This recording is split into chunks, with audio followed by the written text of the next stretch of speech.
Watch this entire video to understand the full meaning of Lady Day, the vernal equinox. Click on the links in the description below for more information. Lady Day, the vernal equinox. Now comes the vernal equinox, and the season of spring reaches its apex, halfway through its journey from Candlemas to Beltane. Once again, night and day stand in perfect balance, with the powers of light on the ascendancy. The god of light now wins a victory over his twin, the god of darkness. In the Mabinogion myth reconstruction which I have proposed, this is the day on which the restored Lu takes his vengeance on Goronwi by piercing him with the sunlight spear. For Lu was restored, reborn at the winter solstice, and is now old enough to vanquish his rival twin and mate with his lover, mother. And the great mother goddess, who has returned to her virgin aspect at Candlemas, welcomes the young sun god's embraces and conceives a child. The child will be born 9 months from now, at the next winter solstice. And so the cycle closes at last. We think that the customs surrounding the celebration of the spring equinox were imported from Mediterranean lands, although there can be no doubt that the first inhabitants of the British Isles observed it, as evidence from megalithic sites shows.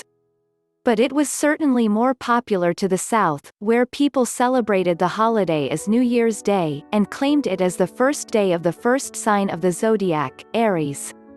However you look at it, it is certainly a time of new beginnings, as a simple glance at nature will prove.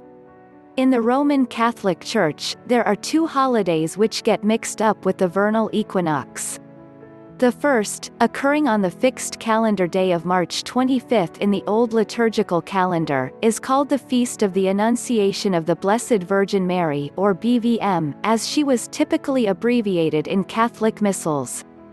Annunciation means an announcement.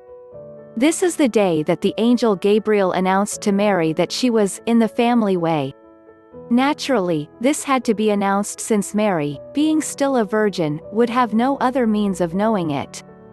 Quit scoffing, O ye of little faith. Why did the Church pick the vernal equinox for the commemoration of this event?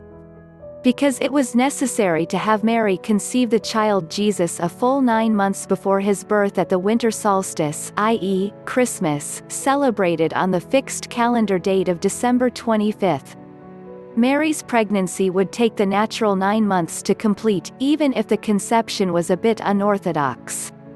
The older pagan equivalent of this scene focuses on the joyous process of natural conception, when the young virgin goddess, in this case, virgin in the original sense of meaning unmarried, mates with the young solar god, who has just displaced his rival. This is probably not their first mating, however. In the mythical sense, the couple may have been lovers since Candlemas, when the young god reached puberty. But the young goddess was recently a mother, at the winter solstice, and is probably still nursing her new child. Therefore, conception is naturally delayed for 6 weeks or so, and, despite earlier matings with the god, she does not conceive until, surprise, the vernal equinox. This may also be their hand fasting, a sacred marriage between god and goddess called a hierogamy, the ultimate great rite. Probably the nicest study of this theme occurs in M. Esther Harding's book, Woman's Mysteries. Probably the nicest description of it occurs in M. Z. Bradley's Mists of Avalon, in the scene where Morgana and Arthur assume the sacred roles. Bradley follows the British custom of transferring the episode to Beltane, when the climate is more suited to its outdoor celebration. The other Christian holiday which gets mixed up in this is Easter. Easter, too, celebrates the victory of a god of light, Jesus, over darkness, death, so it makes sense to place it at this season. Ironically, the name Easter was taken from the name of a Teutonic lunar goddess, Yoster, from whence we also get the name of the female hormone, estrogen. Her chief symbols were the bunny, both for fertility and because her worshippers saw a hare in the full moon, and the egg, symbolic of the cosmic egg of creation, images which Christians have been hard-pressed to explain. Her holiday, the Eostara, was held on the vernal equinox full moon. Of course, the Church doesn't celebrate full moons, even if they do calculate by them, so they planted their Easter on the following Sunday. Thus, Easter is always the first Sunday, after the first full moon after the vernal equinox. If you've ever wondered why Easter moved all around the calendar, now you know. By the way, the Catholic Church was so adamant about not incorporating lunar goddess symbolism that they added a further calculation. If Easter Sunday were to fall on the full moon itself, then Easter was postponed to the following Sunday instead. Incidentally, this raises another point. Recently, some pagan traditions began referring to the vernal equinox as Eostara. Historically, this is incorrect. Eostara is a lunar holiday, honoring a lunar goddess, at the vernal full moon. Hence, the name Eostara is best reserved to the nearest espot, rather than the Sabbat itself. How this happened is difficult to say. However, it is notable that some of the same groups misappropriated the term Lady Day for Beltane, which left no good folk name for the equinox. Thus, Eostara was misappropriated for it, completing a chain reaction of displacement. Needless to say, the old and accepted folk name for the vernal equinox is Lady Day. Christians sometimes insist that the title is in honor of Mary and her Annunciation, but pagans will smile knowingly. Another mythological motif which must surely arrest our attention at this time of year is that of the descent of the god or goddess into the underworld.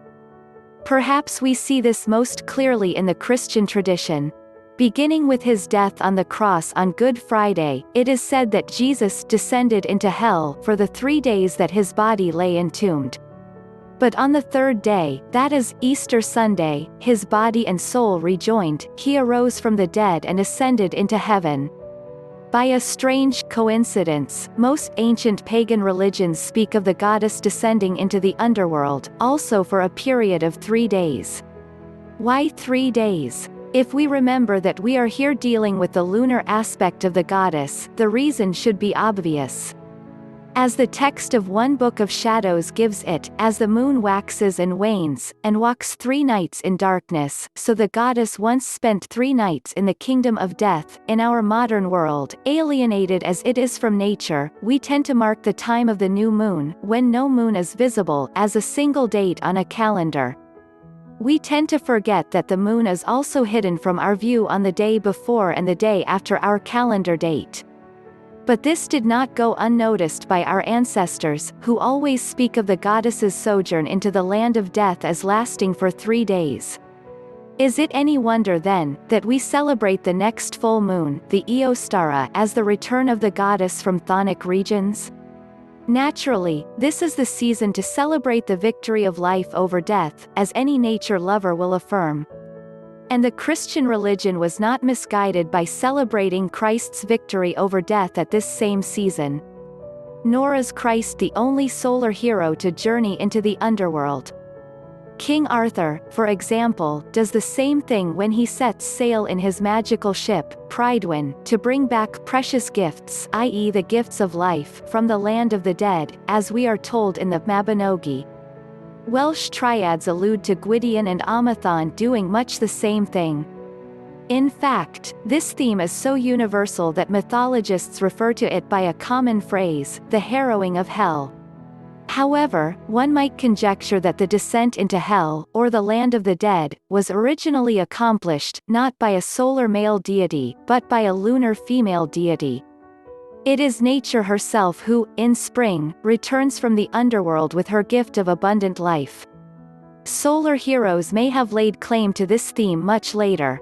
The very fact that we are dealing with a 3-day period of absence should tell us we are dealing with a lunar, not solar, theme.